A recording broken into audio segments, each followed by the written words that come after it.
मैं आज आपके सामने एक मंगा एक्सप्लेन कर रही हूँ। उसका नाम है लिमिटेड रन। ये एक सीईओ और एक छोटे एक्टर की कहानी है। वो छोटे एक्टर को कैसे बड़ा एक्टर बनाता है और क्यों बनाता है, इसके ऊपर ये कहानी है। तो वो एक्टर जो है एक ऑफ़िस में बैठा रहता है और वो आदमी बोलता है उसको, हम आपकी प्रोफाइल देख रहे हैं, आपका चेहरा काफ़ी कमज़ोर है, आप जानते हैं, और अनुभव भी आपको कम है। वो एक्टर बोलता है हाँ, आम तौर पर वे और जैसे होते हैं, यहाँ तक कि छोटी भूमिकाएं से भी निर्देशक पर प्रभाव पड़ता है। फिर वो जानते हैं कि तुम कितना चाहते हो। तो वो एक्टर बोलता है वो हमेशा ही वही करते हैं। वो एक्टर गुस्से से बोलता है, मैं नखरेबाज नहीं हूँ, तो क्या मैं किसी भी चीज़ में फंसा नहीं रह सकता? क्या हम पहले फिल्म नहीं कर सकते? वो आदमी चिल्लाते हुए बोलता है, जो भी काम जुट जाता है उसे उसी व्यक्ति से जाना जाता है। मैं तुम्हारे लिए ही सब कुछ कर रहा हूँ दोस्त। वो आदमी बोलता है, तुम ऐसे क्यों सोच रहे हो? तो वो एक्टर बोलता है, सॉरी। अपनी सिगरेट का रैपर दबाते हुए वो बोलता है, क्या सचमुच मुझे यह सुनने के लिए उससे मिलना था? तो उसको फिर कॉल आता है, वो कॉल उठाता है। वहाँ उधर से कोई तो भी बोलता है, क्या ये सीईओ जुनहो का कॉल है? तो वो हाँ बोल रहा हूँ बोलता है। वो बोलता है, हम पहले कभी मिले नहीं हैं, मैं हैंगगैंग प्रोड्यूसर चीफ सेक्रेटरी जो गेंताई बोल रहा हूँ। यस बोल के वो बोलता है कि हैंगगैंग ग्रुप को मुझसे क्या काम है? मैं डायरेक्ट पॉइंट पे आता हूँ, हमारा सीईओ आपसे मिलना चाहता है। हमारे सीईओ बोल रहे हैं कि ये बहुत दयापूर्ण है कि एक एक्टर को उतनी तवज्जो नहीं मिलती है, तो वो सोचते हैं कि हम एक मौका देते हैं एक दूसरे को मदद करने के लिए। क्या आप अभी स्पॉन्सरशिप की बात कर रहे हैं? हम आपको गारंटी देते हैं कि आपको वन टाइम अच्छी अपॉर्चुनिटी मिलेगी और आपको बहुत सपोर्ट मिलेगा, वो आप सोच भी नहीं सकते। वो बोलता है, रुकिए एक मिनट, आप सोच रहे कि मैं बहुत एक्साइट होऊंगा किसी का सपोर्ट लेने के लिए क्योंकि मैं एक नो नेम एक्टर हूँ? जी बिल्कुल नहीं, मैं ऐसा बिल्कुल नहीं करूँगा। बिल्कुल आपको टाइम चाहिए सोचने के लिए। अगर आपका मन बदलेगा तो इस नंबर पे ज़रूर कॉल कीजिएगा। तो वो बोलता है कि चल ठीक है, बाय बोलता है। वो एक्टर बोलता है, रुकिए। वो एक्टर बोलता है, एक बार का क्या अवसर? वह मुझे क्या समझता है? वो घर आता है और बोलता है, मैं आ गया हूँ। तो घर देखता है तो पूरा फैला हुआ रहता, तो वो कपड़े उठाता रहता। तो उसकी नानी बोलती है कि रुको मैं उठाती हूँ। वो बोलता है, नहीं मैं खाना पकाता हूँ।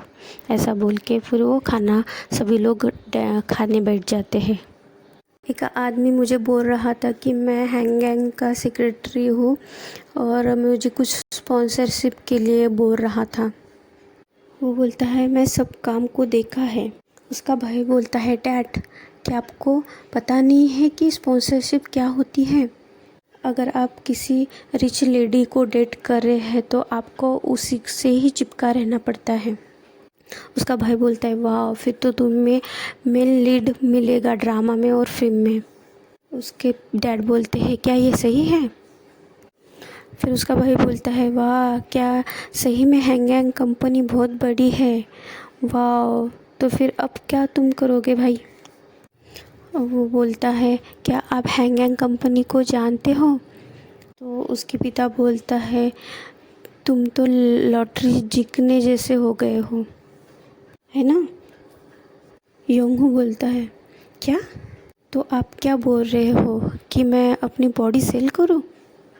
तो उसके पिता बोलते हैं, सही में ये इतनी बड़ी डील है? उसके पिता बोलता है कि जॉब मिलना इतना आसान है कि तुम अपने ऐस हिलाओगे और मनी आ जाएगी। और सही बोलूँ तो अंत में अपना शरीर खराब ही हो जाता है।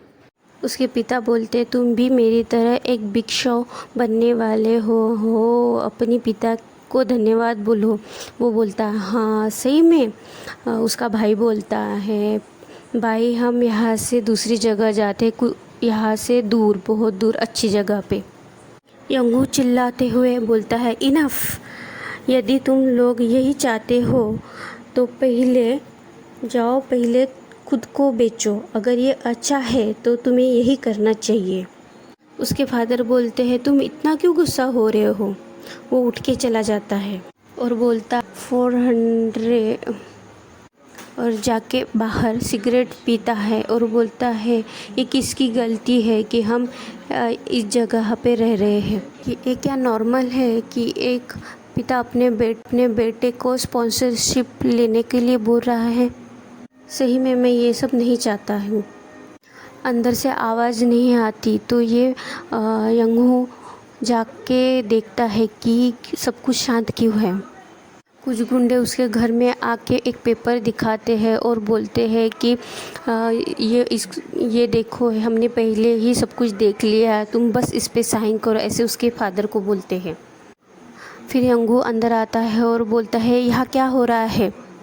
एक गुंडा उसकी तरफ देखता है और बोलता है ओ कौन है ये, और बोलता है कि हमारा बॉस कब से तुम्हारा वेट कर रहा है सियोन। उसके कंधे पे वो गुंडा हाथ रखता है तो वो उसके कंधे से हाथ झटकता है और बोलता है छोड़ो मुझे।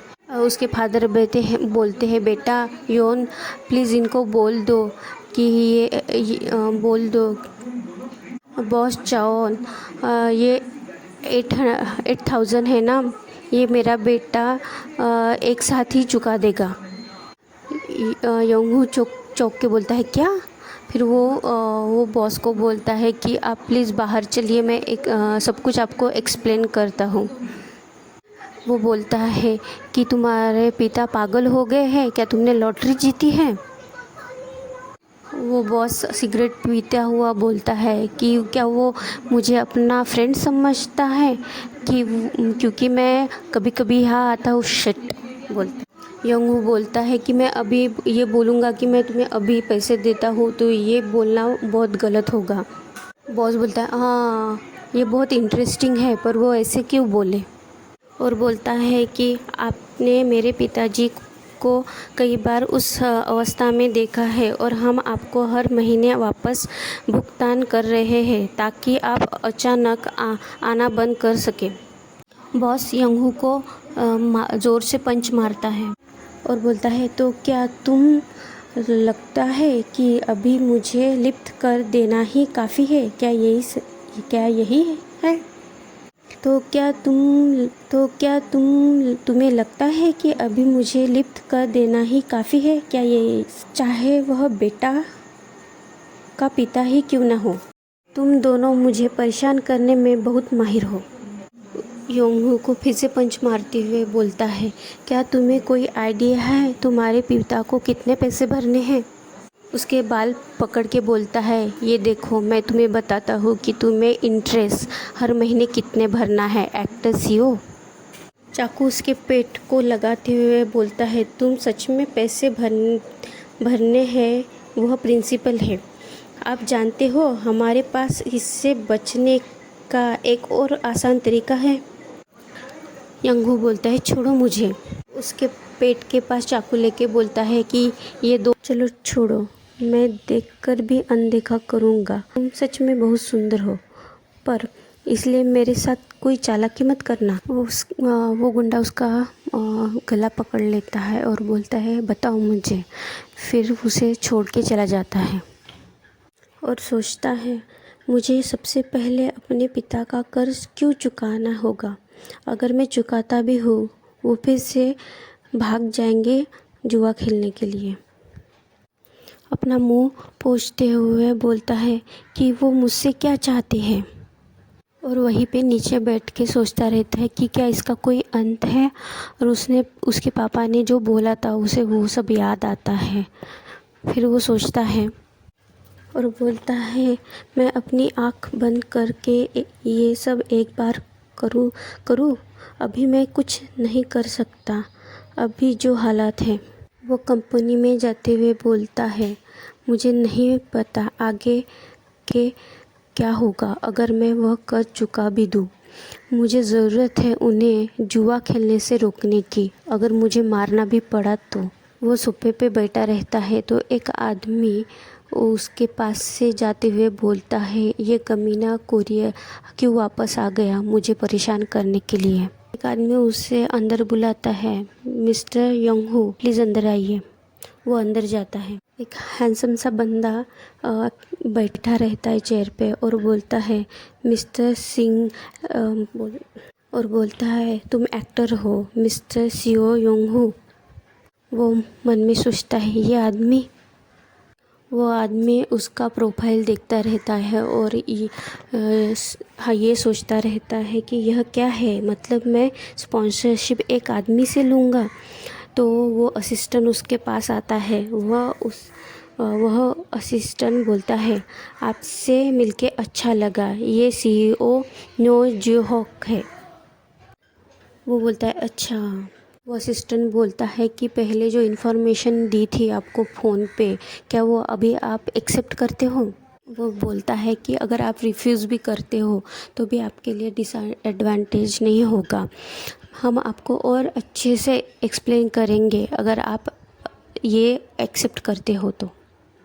वो सीईओ के सामने खड़ा हो जाता है और वो सीईओ उसका प्रोफाइल देखता रहता है। क्या यह सही में इंटरेस्टेड है? क्या इसी ने मुझे यहाँ बुलाया है? वो उसका पूरा प्रोफाइल देखता है और फिर एकदम टेबल पे फेंक देता है और बोलता है, तुम्हें सब कुछ पता है ना। यंगू थोड़ा चौंक जाता और वो सीईओ बोलता है, अभी तुम अपने कपड़े उतारना चालू करो।